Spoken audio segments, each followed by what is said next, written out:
A partir de este momento, los invitamos a unirnos en torno a la belleza, cultura, el conocimiento y la educación. Un minuto con las artes. La Academia en tu Radio, con Susana Benco, Humberto Ortiz y Álvaro Mata, por Capital 710, tu radio.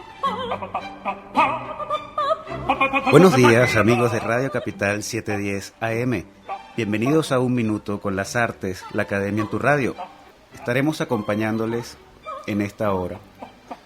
Raúl Sánchez al control y en la edición y montaje, Jorge Duque en la producción y coordinación de la estación, Valentina Graciani en la producción del programa, y frente al micrófono, Susana Benco, Humberto Ortiz y Álvaro Mata. Todos bajo la dirección de Radamés Lebrón. Hoy estaremos conversando con Daniel Atilano. Daniel Atilano es doctor en arquitectura, tiene una maestría en musicología latinoamericana y Daniel está trabajando en un proyecto bastante innovador entre nosotros denominado Paisaje Sonoro o Arte Sonoro, que tiene que ver, ahonda en ese vínculo entre la música y la arquitectura, en los sonidos de la ciudad de hoy, en la ciudad de hace unos cuantos siglos. Bueno, Daniel estará conversando un poco en profundidad sobre este proyecto. Y para ir entrando en materia, escuchemos una pieza del disco de Daniel Atilano, Pequeña Historia, titulada Niño Lindo, recopilación de Juan Bautista Plaza.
bellísima versión de Niño Lindo por Daniel Atilano.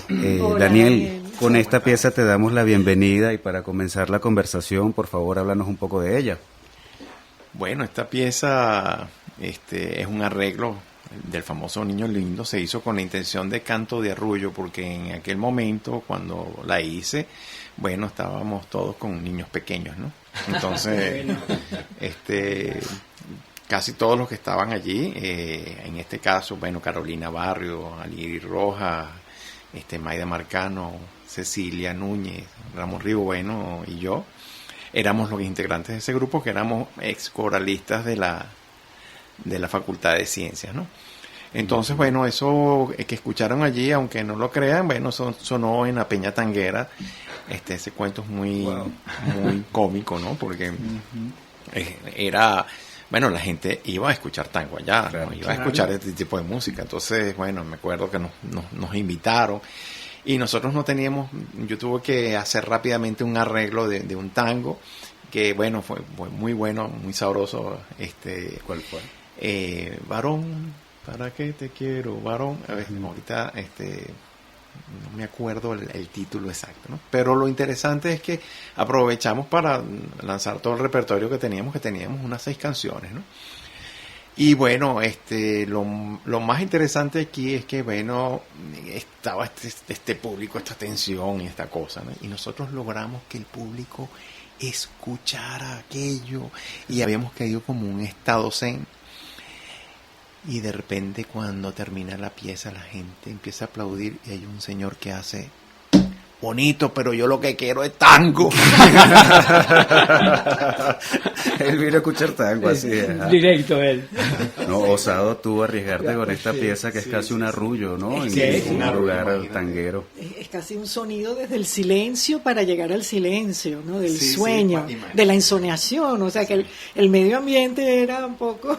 Sí, pero muy, muy grato. Pasamos un tiempo bien chévere allí. Bueno, y a partir de allí, ese sitio ya no existe, por ejemplo, ¿no? Justamente lo interesante de esto es que ahorita allí en esa esquina hay una cauchera. Sí, yo paso por ahí casi todos los días.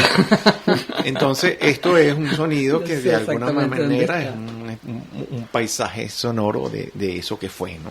De lo que era un sitio icónico para la ciudad, como fue la Peña Tanguera. Claro. Sí. Hablando de paisajes sonoros, Daniel, háblanos de este proyecto que estás llevando a cabo. Tienes años investigando en lo que denominas arte sonoro o paisaje sonoro. ¿De qué se trata? Bueno, fíjate, el paisaje sonoro es una técnica o fue una manera, una aproximación teórica, algunos lo ponen así, de Murray Schafer. Él lo hace en Canadá, ¿no? Y él lo que empieza a investigar es que a medida que las ciudades crecían, iban como comiéndose los paisajes naturales. Él lo hace como un proyecto ecológico, de rescate ecológico del paisaje, ¿no? Y hace la combinación de la palabra en inglés, que sería, en vez de landscape, soundscape. Entonces, él incorpora la palabra sonido y paisaje, y crea el concepto de paisaje sonoro. A partir de allí, él hace un trabajo de investigación con sus alumnos y eso tuvo una repercusión en los músicos, ¿no? ¿Eso es música o no es música? Es lo primero que se plantea, ¿no? Pero ya con lo que había hecho el mismo, no Murray Schafer, sino Pierre Schafer en 1948 con la música concreta, de grabar y crear el objeto sonoro, que es, bueno, todo lo que suena, si es intervenido por el hombre y es arreglado por el hombre, se puede considerar música, ¿no? Eso dio un golpe a la piñata muy fuerte. Bueno, y junto con eso también estaba John Cage haciendo sus experimentos en los 60. El silencio, ¿no? Con el silencio. Sí. Entonces, bueno, a partir de allí empiezo yo a trabajar este concepto de el sonido de la ciudad. Me empiezo a interesar por él. Pero yo veía que había un aparataje, ¿no? Que era el micrófono con cubierto con los audífonos. Y cuando tú vas así hacia la ciudad, la gente se intimida. Se inhibe, claro. Se inhibe y deja de ser. Entonces, yo básicamente lo que hago es ir en secretos de incógnito. Te llevas tu micrófono en el reloj. Sí, o lo haces con un celular, claro, o lo haces oculto, pero no lo haces abiertamente, expresamente, ¿no? Sí. Para que la gente siga actuando natural. Y a partir de aquí, empiezo a descubrir cosas como que el sonido después de 8 segundos ya la gente tiene una percepción. Cuando lo tienes mucho más de 8 segundos, qué sé yo, 2 minutos, 3 minutos, ya pierden interés, ¿no? Pierden interés. Sí, el interés, o sea, hay algo que tiene que ver con la contemplación auditiva, ¿no? Okay. Y lo llamo contemplación auditiva porque la contemplación generalmente... No, es está visual. claro, los oídos también contemplan. Entonces, Platón lo decía. él lo llama la escucha atenta, ¿no? Sí. Pero la escucha atenta tiene como cierta duración, porque después que tú descubres como dónde estás, son como momentos. Y el sonido empieza a evocar. Si pasa más allá, te aburres y lo apagas. Claro. Si lo dejas muy corto, no entras. Pero si lo dejas es como de 45 segundos a 1 minuto, logra evocar. Y si lo combinas con la imagen, no en movimiento, sino la imagen fija, tú pones una fotografía, de allí justamente, esta idea de tener una fotografía de Caracas. Estamos viendo el disco de Daniel, Pequeña Historia. Esa fotografía está tomada a las 6 de la tarde, un día, y la puse en blanco y negro porque evoca mucho más. O sea, yo me imagino que el que está afuera y ve esta fotografía de Caracas a las 6 de la tarde y escuchas el disco, te conectas con muchas cosas, en este caso melancólicas, en este caso, son trabajos la nostalgia, ¿no? Sí, es la hora de la depresión, ¿no? Del ocaso, 5 o 6 de la tarde. Sí. Esa hora pega. Y ahorita que estamos La hora más importante del día, dicen algunos. Y ahorita estamos en diciembre, que es como el ocaso del año. Entonces, Pero con unos colores espectaculares, siempre diciembre. El cielo de Caracas en diciembre es especial. Siempre. Lo bueno de esto es que es el venezolano, ¿no? Que es interesante porque, ya yo no soy un muchacho.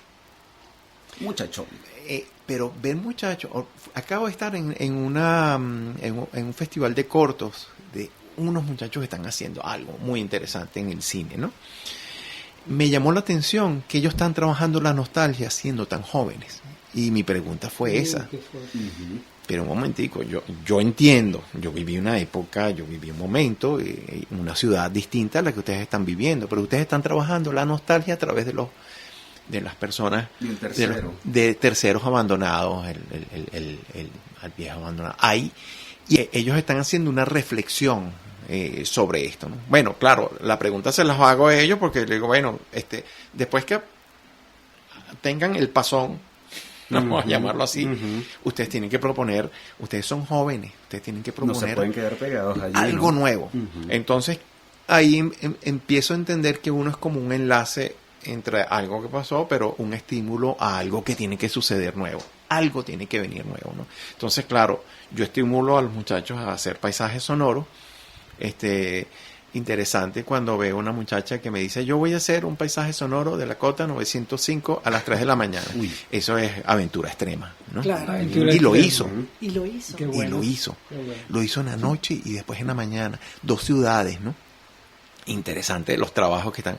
Hubo otro muchacho que le tenía miedo en aquel momento a la central, entonces hizo en el 2017 un paisaje sonoro de la central. Interesante, ¿no? Hay muchos, los muchachos están empezando a hacer, claro, yo lo que estoy tratando de sacar en ellos es esa cosa nueva, ¿no? Y a partir de ese paisaje, de los que ellos graban, empiezan a construir alguna pieza, empiezan a construir las piezas, más o menos esta es la idea. Sí. Pregunto. En diseño yo lo utilizo hay como 3 instancias del paisaje, 3 o más. Hay una instancia que es el diagnóstico urbano. Primero, eso es fundamental, exacto. Ese es el que hago con las comunidades, ¿no? Hacer que la comunidad escuche. Se escucha a sí misma.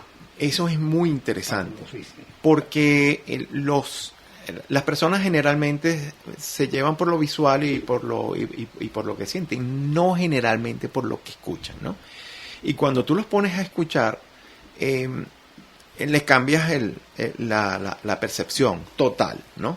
Entonces, por ejemplo, en un barrio aquí en Caracas, en La Planada, por ejemplo, escuchar a un muchacho que dice, es que cuando no hay ruido, hay miedo.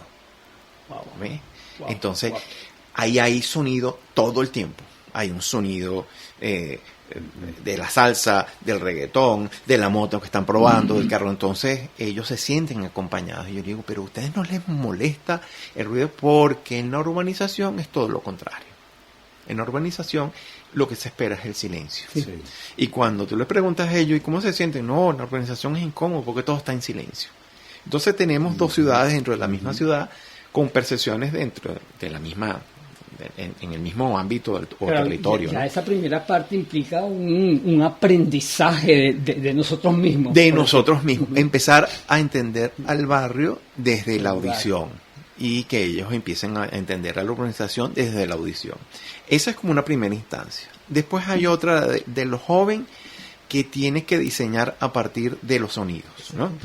Es hacer el levantamiento sonoro antes de hacer cualquier cosa. El acercamiento al lugar yo lo hago a través del sonido. Los mando a grabar. Y a partir de allí a representar el sonido. Eso es lo que más les cuesta, ¿no?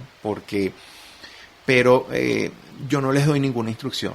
Yo les digo, ustedes tienen que tratar de interpretar lo que escuchan.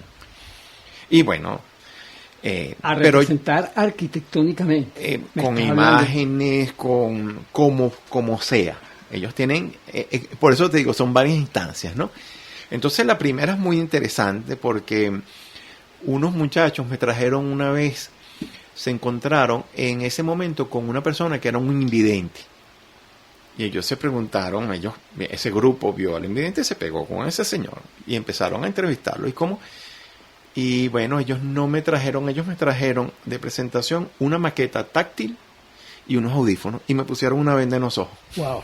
Entonces, a mí. Wow. Entonces, yo dije, qué interesante, esto están increpando al profesor pero no a través de lo visual, sino a través de lo táctil. Qué interesante. Interesantísimo. Y a través de lo táctil podías percibir la sonoridad, o cómo esa persona invidente percibe la ciudad a través de los sonidos. Él les explicó a ellos que él tenía este bastón, que el bastón le daba el sonido, la textura y las superficies, ¿no? Pero él se guiaba por el sonido, ¿no?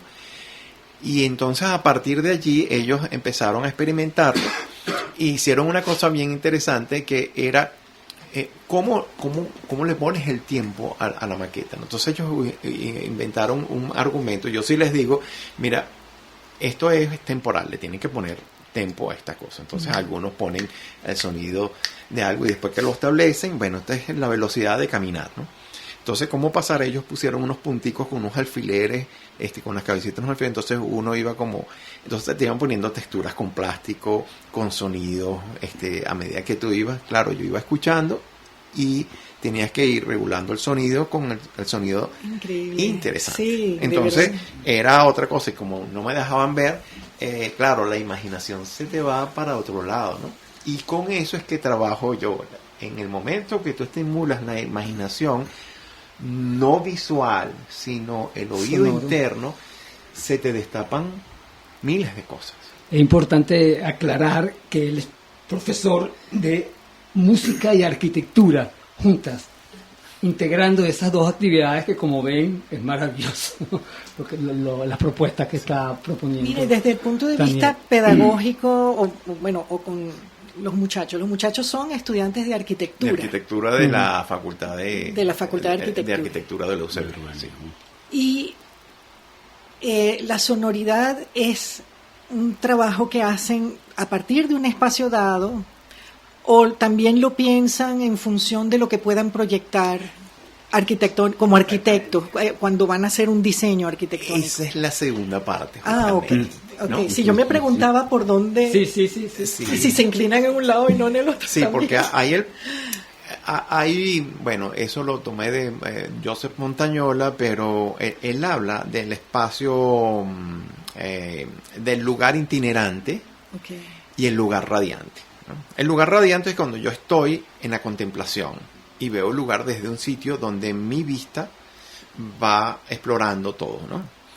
El lugar itinerante es cuando yo me muevo en una parte de la ciudad y empiezo, bueno, tú sabes que cuando tú vas caminando aquí viene el carrito del perro calentero, más allá está, entonces tú aprendes la ciudad con una memoria del lugar a través del recorrido. Entonces, lo que ellos hacen primero es esta memoria itinerante, tratar de reconocer cómo llegar al sitio, ¿no? O sea, cuál es la calle que tomas, si vas por metro, si vas a pie, si vas en patineta. Ellos pueden grabar como les dé la gana. Si van en patineta, si van, algunos lo hicieron con bicicleta, otros lo hacen con carros, otros lo hacen llegando al metro. Entonces tú oyes el metro que llega y van caminando, entonces se oyen las motos que vienen, cuida con la moto, ese tipo de cosas que va apareciendo. Después, en la segunda parte, ellos tienen, a juro, que desarrollar el edificio en el lugar. Y después tienen que identificar, hacer lo que yo llamo el guión sonoro. El guión sonoro es identificar las partes de adentro del edificio. Si eso tiene un cafetín, ellos tienen que grabar un cafetín y poner el sitio del cafetín. Si tienes una sala de concierto, poner el sonido del concierto. Tú tienes la opción de grabarte caminando o grabar una pieza que vaya a la velocidad. O sea, tú tienes muchas opciones, ¿no? Y ellos van colocando esto, ¿no? Y a partir de allí ellos tienen que producir un video que es el espacio itinerante recorriéndolo adentro, ¿no? Con los sonidos propios. Y que inclusive las funciones múltiples que pueda tener ese espacio, si no conviene que el cafetín moleste otra área. Al área musical, por ejemplo. O sea, organizar los sonidos sí. de manera que los espacios funcionen. Claro, y ellos tienen que garantizar que el edificio además sea un edificio, ¿no? Yo ahí sí soy muy estricto, que el edificio tiene que funcionar como un edificio, pues tiene que tener su estructura, las 4 áreas vitruvianas, utilita, firmita, el lugar y la venusta, que tienen que estar relacionadas, porque si no están, no hay arquitectura, ¿no? O sea, esa es la primera cosa. Entonces, bueno, esa es la segunda exploración, ¿no? Aplicaciones del paisaje sonoro en el diseño. Hay otra más que es cuando, esa ocurre en música, arquitectura, la materia, ¿no? Hay una materia que yo doy que se llama música, arquitectura, que ellos tienen que pasar de la teoría pitagórica, que es la música como medida de las cosas. Uh-huh. Eso llega hasta 1750 por allí. Con el barroco se introduce el movimiento y después viene la ilustración, y a partir de finales de la ilustración se empieza a reconocer el sonido industrial, ¿no? El sonido barroco es muy bonito porque ellos empiezan a descubrir que, bueno, en esa materia es en las esculturas sonoras que hacía Kirchner, el padre de Kirchner, ¿no? Que utilizaba el agua y las fuentes y todas estas cosas, ¿no? Para después introducir el sonido del tren, la máquina y el nuevo sonido, hasta que llegan a regular los sonidos de la ciudad, porque hay demasiado contaminación aparece la contaminación sonora que llegó introspectivamente hasta que llegamos al siglo XX con la electricidad. Este descubrimiento que ellos hacen, introduzco allí justamente a Pierre Schaeffer, a Murray Schaeffer, y empiezan a trabajar con el paisaje sonoro que identifica la ciudad. Con ellos es distinto. Ellos tienen que hacer paisajes sonoros. Ahorita estoy trabajando con la ciudad universitaria. ¿Qué lugares identifican a la ciudad universitaria? Qué curioso. Sí, entonces, el pasillo de ingeniería, digo yo. Hay ¿qué sonidos? Pero ellos tienen que las ir. Guacamayas, últimamente. Hay guacamayas, ha habido, lo hago primero con la facultad, qué sonidos identifican la facultad. Y que entonces, las actividades, por ejemplo, el cafetín. Es interesante porque el cafetín, cuando yo llegué recientemente, no estaba funcionando. Y el sitio donde ellos se reunían era la biblioteca. Entonces ese era el sitio. Y ahorita es el cafetín, entonces eso cambió. Entonces el paisaje sonoro cambia. Ha cambiado muchísimo. Sí, claro. de acuerdo a nada. Ya nos vas a hablar con más detalle, Daniel, de a qué suena la ciudad universitaria de Caracas luego de estos compromisos comerciales.